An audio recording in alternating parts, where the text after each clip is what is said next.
Graça e paz, a paz de Deus, Shalom Adonai, boa tarde ou bom dia, ou boa noite, meu nome é Júlio Ronque, estou pastor aqui na Igreja Metodista Livre de Rio Preto, e o tema dessa mensagem, gratidão. Você pode falar para quem está do lado aí, ó, gratidão. Gratidão, meus irmãos, gratidão pela vida de vocês, que bênção.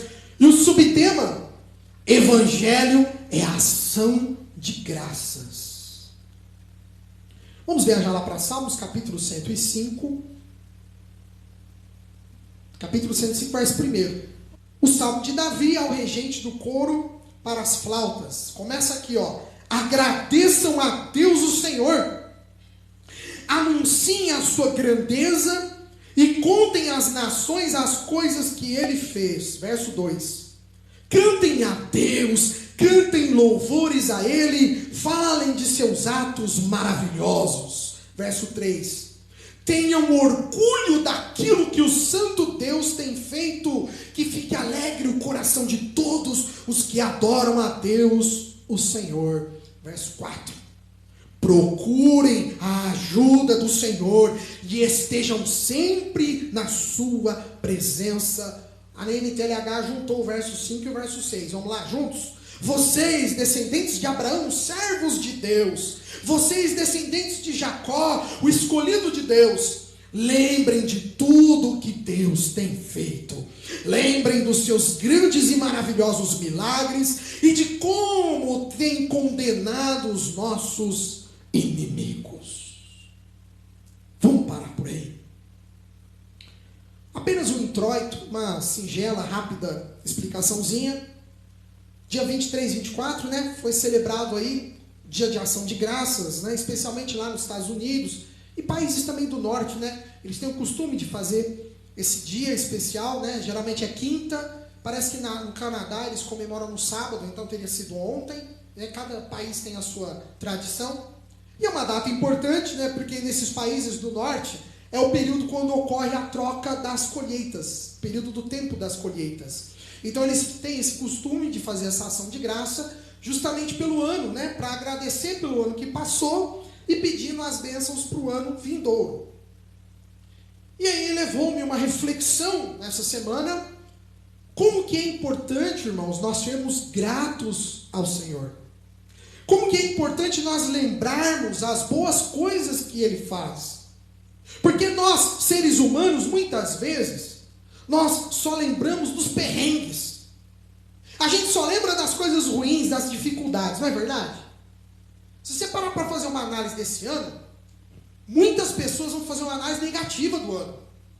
Porque foi um ano assim, foi um ano assado, foi um ano terrível, foi um ano não sei o quê. E muitos, às vezes, têm dificuldade para olhar para o lado bom das coisas. Irmãos, houve boas coisas neste ano? Eu tenho certeza que houve. Eu tenho certeza que, ainda que pareça pouco, mas eu tenho certeza que teve boas coisas. E digo mais, pode ter ocorrido, como eu falei aqui na hora do louvor, pode ter ocorrido inúmeras coisas boas que a gente nem percebeu. Que Deus fez e a gente nem se tocou. E a gente nem observou. Às vezes Deus dando um livramento, às vezes Deus abrindo uma porta, às vezes Deus dando cuidado, às vezes Deus abençoando e nós não percebemos. E aí então eu achei interessante essa mensagem de gratidão. Eu sei que nós vamos fazer no dia 17 o nosso culto de ação de graças, né? Mas hoje eu achei importante a gente já começar a dar gratidão, a gratitude a Deus, agradecer a Deus. Vamos lá para o contexto teológico. Eu sempre gosto de trazer a análise teológica e uma análise prática. Por quê? Porque é importante a gente entender o texto de uma maneira um pouquinho mais profunda. Lógico que não vai ser uma aula, né? Porque nós não estamos aqui numa faculdade teológica. Mas nós, como metodistas, como uma igreja tradicional, como uma igreja que leva a sério a palavra de Deus, nós precisamos entender uma certa profundidade a palavra. Não basta uma palavrinha rasa.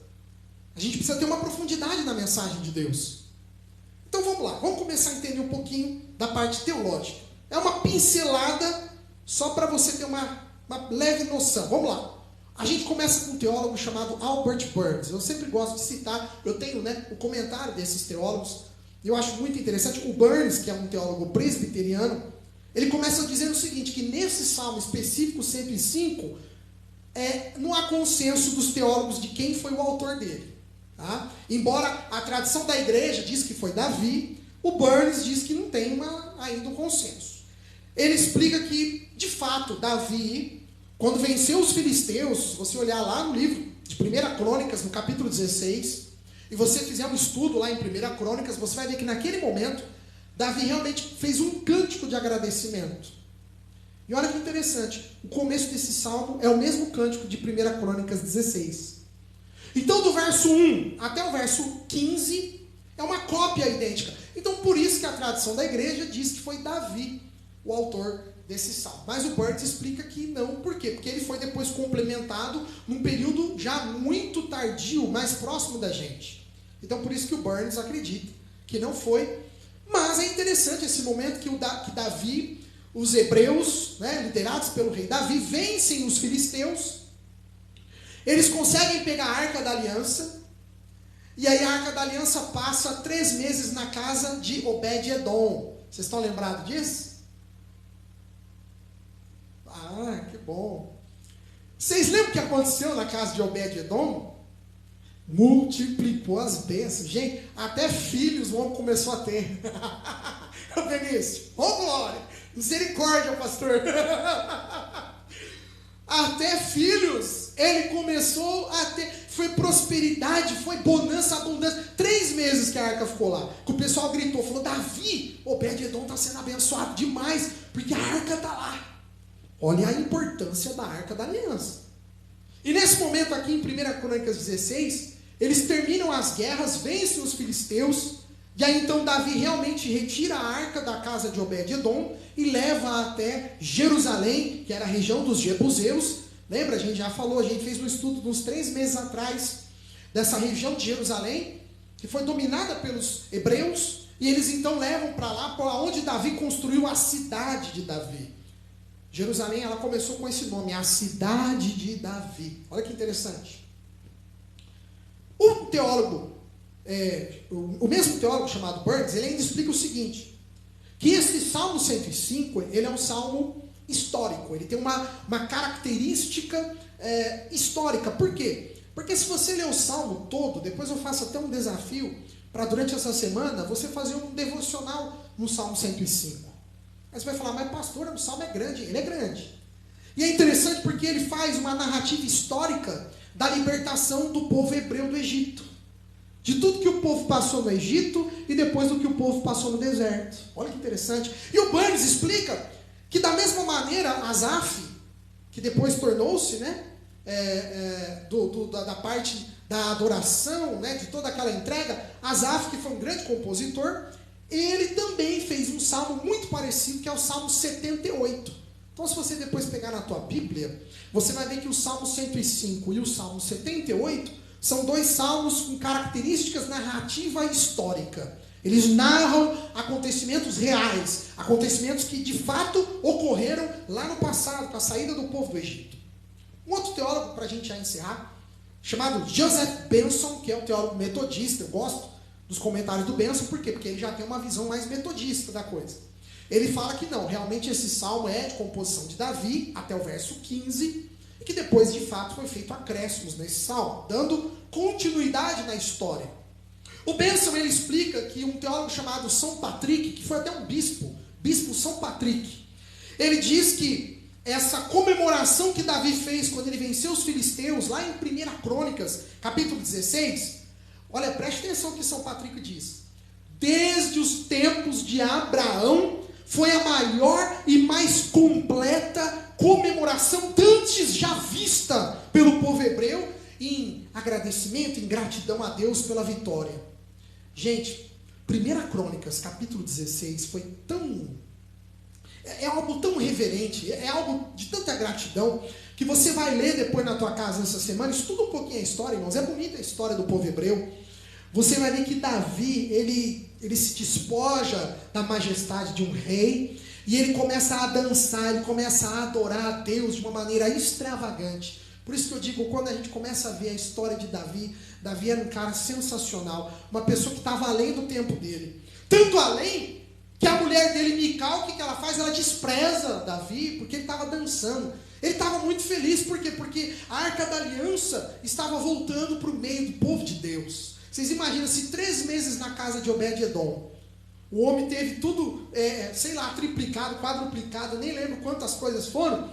Você imagina no povo, para o povo de Deus, o que representava a Arca da Aliança. E o Benson ainda cita um outro teólogo, chamado Teodoreto. Eu fui até estudar esse Teodoreto. É interessante a vida desse teólogo chamado Teodoreto. E olha o que ele diz assim, o Teodoreto. Davi faz um verdadeiro alerta de como nós cristãos devemos louvar a Deus por sua bondade. E olha lá, e quão perigoso é a ingratidão. Quão perigosa é a ingratidão. Pois justamente a ingratidão é um dos pecados que levaram o povo hebreu, os judeus, a serem privados do seu cuidado paternal. Se a gente pegar a história do povo hebreu, nós vamos ver que a ingratidão levou o povo hebreu sempre ao sofrimento. Fala para quem está do lado aí, Deus só quer o teu bem. Ele quer o teu bem, irmão, irmã. É nossa ingratidão que muitas vezes nos leva a, infelizmente, a caminhos complicados. Mas, vamos lá. Entendemos um pouquinho do texto, vimos lá a historinha dos filisteus, a vitória do povo hebreu, vemos Davi chegando na cidade de Davi dançando, exuberantemente, de uma maneira extravagante. Vemos a arca sendo levada da casa de Obed-Edom para lá a região que hoje, depois foi construído o templo. E assim nós vamos agora para o contexto prático. Vamos então trazer esse Salmo 105 para os dias de hoje. Vamos pegar esse texto, vamos fazer uma releitura para a gente poder aplicar esse texto hoje na nossa vida espiritual. Vamos fazer um contexto prático. Então, primeira coisa, orgulhe, tenha orgulho pelo que Deus faz. Fala para quem está do lado, você tem se orgulhado? E aí?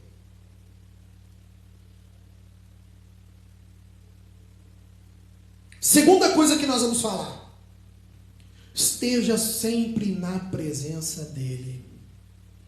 É o que você escolheu fazer agora, irmão ou irmã. Esteja na presença dEle.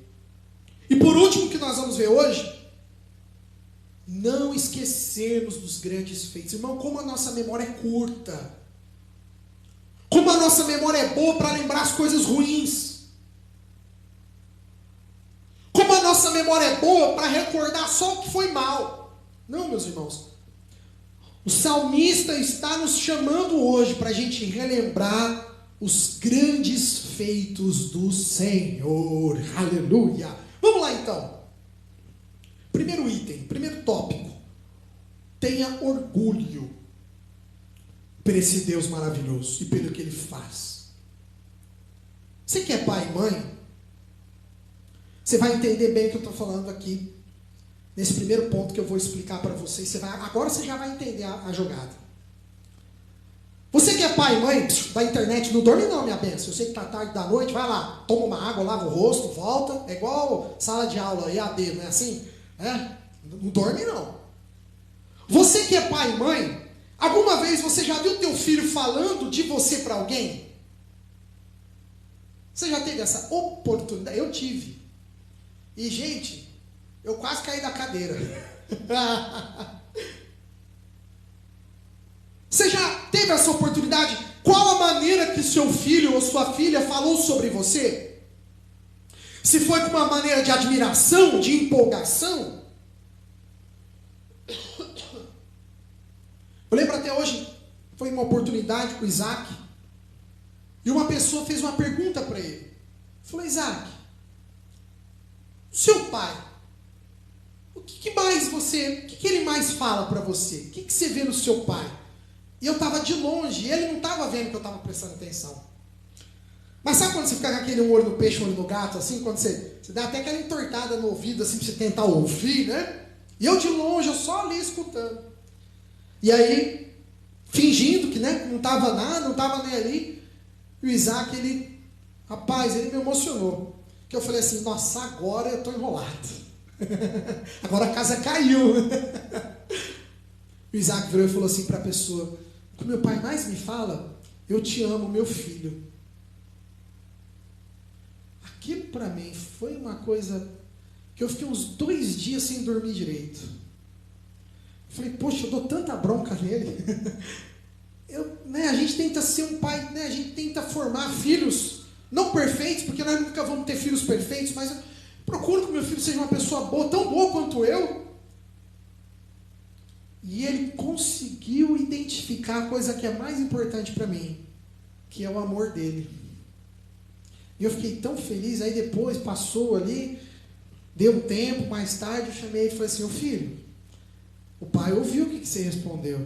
Aí ele ficou até branco, né? Ele falou, você ouviu, pai? Eu falei, eu ouvi, Isaac. E eu fiquei feliz, filho. Obrigado pelo carinho.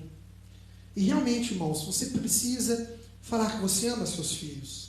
Demonstrar que você, não é apenas nós homens, principalmente nós maridos, Outro dia eu estava conversando com a Suzy, eu falei, bem, o marido, sabe como que ele externa? Ele externa nas ações. Às vezes a esposa quer um aconchego, às vezes a esposa quer um abraço, ela quer um tempinho ali, E nós maridos muitas vezes não temos isso. Mas a gente demonstra de que maneira? Dando conforto, dando a previsão ou a provisão, nutrindo, protegendo. A gente tem de outras maneiras. E eu fiquei tão feliz que o Isaac conseguiu entender isso. Que as vezes tão importantes que eu disse para ele, e que eu pego ele, olho no olho dele e converso com ele. E eu fiquei assim, caraca, eu fiquei cheio de orgulho, porque meu filho reconheceu, embora as broncas, os alertas, embora que eu pegue no pé, mas ele reconheceu que eu o amo de todo o meu coração. O salmista está nos ensinando isso, igreja. Aqui no Salmo 105, verso 3, tenham orgulho daquilo que o Santo Deus tem feito. Irmãos, nós devemos nos alegrar neste Deus maravilhoso, ainda que muitas vezes Deus tenha dito não para você. Quantas vezes eu falei não para o Isaac? Muitos mais vezes não do que sim. Às vezes Deus tem dito não, às vezes Deus tem negado algo que você tanto orou, que você tanto pediu. Mas, queridos, não deixe de ter orgulho daquilo que esse Deus continua ainda fazendo na tua vida. Entenda uma coisa, meus irmãos. Esse orgulho, por favor, não significa arrogância nem prepotência. Mas esse orgulho é no sentido de reconhecimento. Reconhecer, compreender, admitir, identificar o que de fato Deus tem feito. E Davi nos alerta, Davi traz um alerta. Que ainda que Deus lá no Egito, tanto que ele fez no deserto, mas ainda assim o povo reclamava quando tinha fome, o povo reclamava quando tinha sede, o povo reclamava porque tinha calor, era isso, era aquilo, era aquele outro. A conclusão, irmãos, já estou encerrando. Gloriai-vos no seu santo nome. Quem tem a Almeida Revista Atualizada, é assim que está o versículo. Gloriai-vos no seu santo nome. Alegre o seu coração. Tenha orgulho desse Deus maravilhoso. Tenha orgulho. Final de ano, eu tenho certeza que há assim muita coisa que Deus tenha feito durante esse 2023 na minha e na sua vida. Segundo ponto, então, primeiro ponto, ter orgulho desse Deus. Ter orgulho da tua comunidade.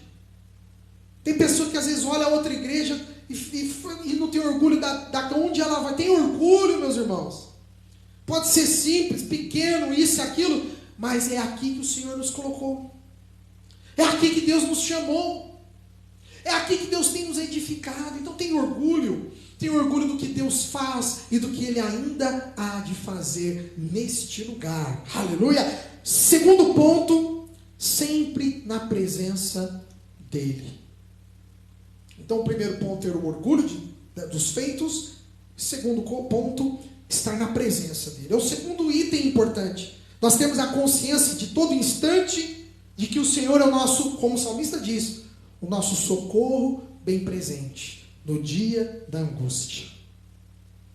Precisamos ter humildade suficiente para nós reconhecermos e procurarmos a ajuda do Senhor. Davi está nos ensinando aqui. Buscai o Senhor e o seu poder. Buscai perpetuamente a sua presença. Está aqui no Salmos 105, verso 4. Sabe, irmãos, você quer motivo maior do que este para nós congregarmos? Você quer motivo maior do que esse para nós nos ajuntarmos? Como hoje nós estamos aqui, nessa noite tão linda, ver os irmãos, que gostoso, as famílias. Você que não pôde estar aqui, meu irmão, faz muita falta, a gente sente a saudade, pode ter certeza. Salmo 105, verso 4, na Nova Tradução: procurem a ajuda do Senhor e estejam sempre na sua presença. Que estejamos sempre, irmãos, na presença. Olha, perpetuamente. Eu fui no dicionário, significa aquilo que é sem interrupção, por tempo indeterminado. Perpetuamente estar na presença dele. E um fato muito triste, que nunca antes na história da igreja cristã a gente teve tanto afastamento. Não é. A gente começa a olhar as igrejas, não é só nós não, irmãos. Muitas igrejas. Eu converso com muitos pastores, não pensa você que é só aqui não. Marcos ainda falou domingo passado sobre os desigrejados. E é um movimento que está acontecendo. Nunca antes na história da igreja a gente teve tanta pessoa que não está na igreja. Tivemos aí uma pandemia que veio o quê? Ela veio e transformou a realidade da igreja. Ela transformou.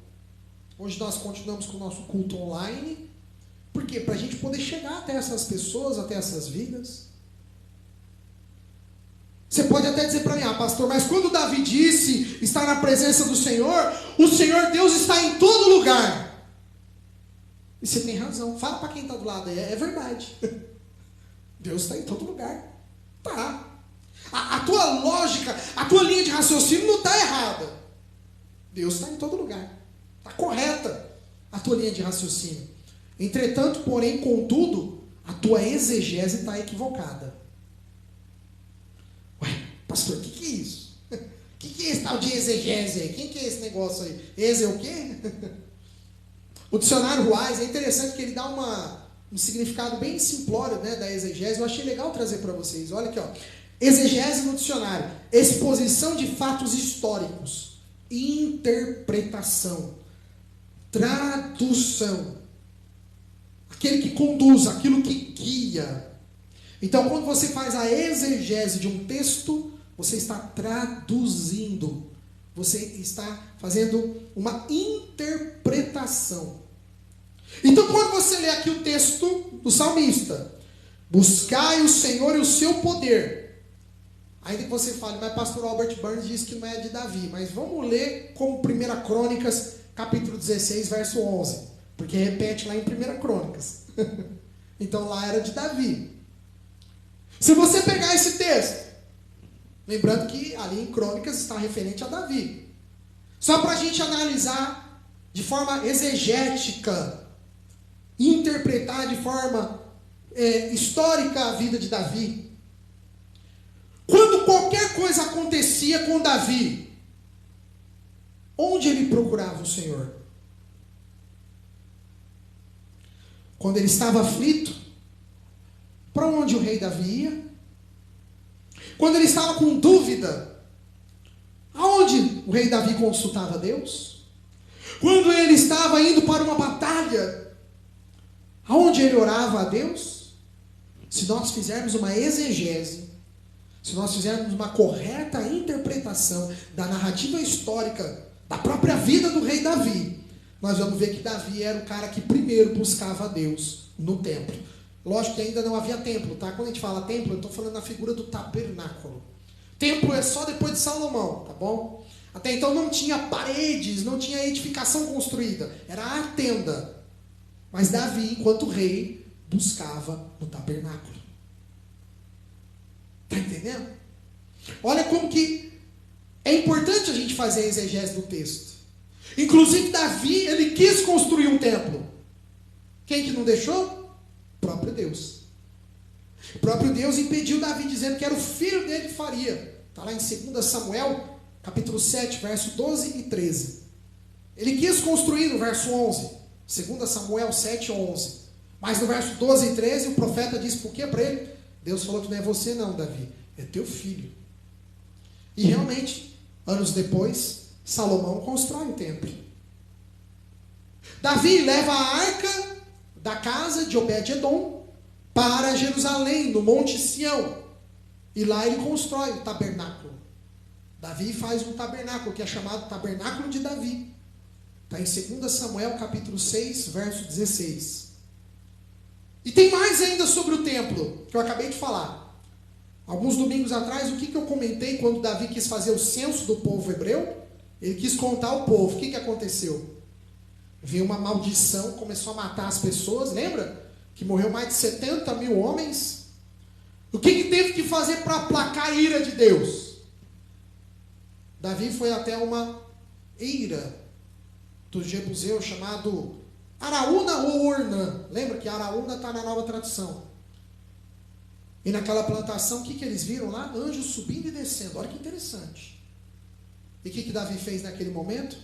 Falou: Ornã, o Araúna, eu quero fazer aqui um altar para adorar a Deus.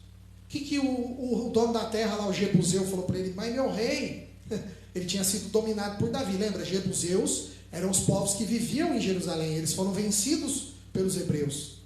Então, Ornã não ia ser contra o rei, que acabou de vencer uma guerra contra o povo dele, né? Falou: não, tudo que você precisar, eu tenho aqui, tem madeira, tenho tudo aqui, ó, pode usar tudo. Davi falou o que para ele? Eu não ofereço ao meu Deus algo que não me valia nada. Eu vou te pagar. E a Bíblia diz que Davi pagou, está lá em 1 Crônicas, capítulo 21, verso 5, quase 7 quilos de ouro. E ali ele construiu um altar, e depois naquele lugar, sabe o que foi construído? O templo de Salomão, naquele mesmo lugar.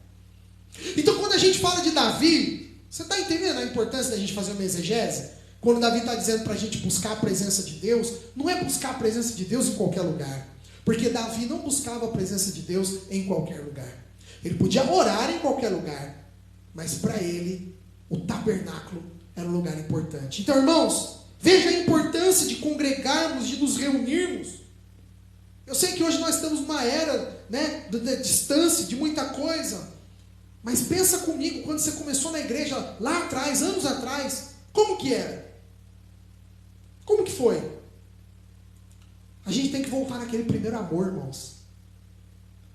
A gente precisa resgatar. Esse é o momento que Deus quer que a gente resgate aquele amor que nós tínhamos em congregarmos juntos, em estarmos unidos. E por último, para encerrar, não esquecermos os grandes feitos. Como que a gente se esquece facilmente das coisas, não é? Muitos de nós, até eu mesmo, muitas vezes é mais fácil a gente só lembrar aquilo que nos convém. A gente só lembra daquilo que é bom para nós. Mas o salmista está nos chamando para a gente relembrar os grandes feitos do Senhor. A gente leu no 105, verso 5 e verso 6. Lembrem de tudo que Deus tem feito. Lembrem dos seus grandes e maravilhosos milagres. Aleluia! E enquanto eu preparava essa mensagem, olha como o Espírito Santo é maravilhoso. Fala para quem está do lado, está dormindo o povo aí. Fala: o Espírito Santo é maravilhoso. Maravilhoso, André. Maravilhoso, irmã. Você sabe o que o Espírito Santo falou no meu coração quando eu estava preparando essa mensagem? Parece que eu ouvia uma voz dizendo para mim: fazei isto em memória de mim. Eu fiquei horas e horas, irmãos, pensando nisso. Aleluia! O Espírito Santo está nesse lugar, aleluia. As instruções paulíneas a respeito da Santa Ceia. O que Paulo nos ensina lá em 1 Coríntios, capítulo 11, verso 24? Fazei isto em memória de mim, disse Jesus. Além de Paulo, o médico São Lucas, por isso que eu falo, né? O médico ele sempre tem aquela análise, aquela narrativa mais profunda, minuciosa, mais detalhada, né? São Lucas, ele também diz sobre isso, lá em Lucas 22:19, quando ele diz: isto é o meu corpo oferecido por vós, fazei isto em memória de mim. Porque eu fui procurar em Marcos e Mateus, não tem. Falei, nossa, então será que Paulo está falando coisa errada, né? Não, não está não. Lucas, ele registrou. O médico, ele vai mais profundo, né, na análise narrativa, né? Sabe, irmãos, o Espírito Santo começou a falar no meu coração como é importante nós relembrarmos dos grandes e maravilhosos feitos que o Senhor faz entre nós. E hoje é um dia especial, estamos aí, essa semana, celebrando a ação de graça. Um dia para a gente agradecer a Deus por mais um ano, em que pese repleto de desafios, eu não vou negar, cheio de adversidades, sim, com inúmeras vicissitudes, concordo, com muitas tempestades, com toda certeza. Mas eu lembrei também de uma frase, na hora que eu estava encerrando esse sermão, uma frase que o profeta Samuel colocou uma pedra entre Mispa e Sem. Quando eles encerraram aquele momento, foi importante para o profeta Samuel. E o que ele disse para o povo? Até aqui nos ajudou o Senhor. Aleluia. Quem quiser conferir 1 Samuel 7:12. Capítulo 7, verso 12. Até aqui nos ajudou. Irmãos, tivemos que subir ladeira, tivemos que vencer tempestade, o barco balançou, muitas vezes entrou água. Esse ano não foi fácil, não foi, pastor Júlio. Mas até aqui o Senhor, Ele foi conosco, aleluia, até aqui o Senhor nos ajudou. Ainda agora fiquei tão emocionado, o Marcos acabou de contar um milagre do domingo passado. Vocês lembram da pregação do irmão Marcos? A tia dele teve a alta, saiu do hospital, gente, saiu do hospital. Não, vocês não têm ideia, quando ele me contou ali, eu estava ali preparado na câmera, eu por dentro eu estava assim, esse é um Deus que é inexplicável. Até aqui nos ajudou o Senhor. Hoje é uma noite de gratidão, irmãos. Evangelho é ação de graças. Salmo 105, verso 1. Agradeçam a Deus, o Senhor. Obrigado. Você que ouviu até agora essa mensagem, você que está com a gente aqui ligadinho na nossa transmissão no WhatsApp, ou também você que está pelo YouTube aí, que Deus abençoe. Eu já deixo um convite para você se inscrever no nosso canal no YouTube. É só você clicar aí embaixo, se inscreva no canal. E você que também está ouvindo, quer vir nos fazer uma visita, Rua Fritz Jacó, número 1008, no bairro Boa Vista. Estamos esquina praticamente com a Rua Pedro Amaral, não tem erro. Rua Pedro Amaral com a Fritz Jacó e 1,5 quadra na Santa Casa. Você é o meu convidado e a minha convidada especial.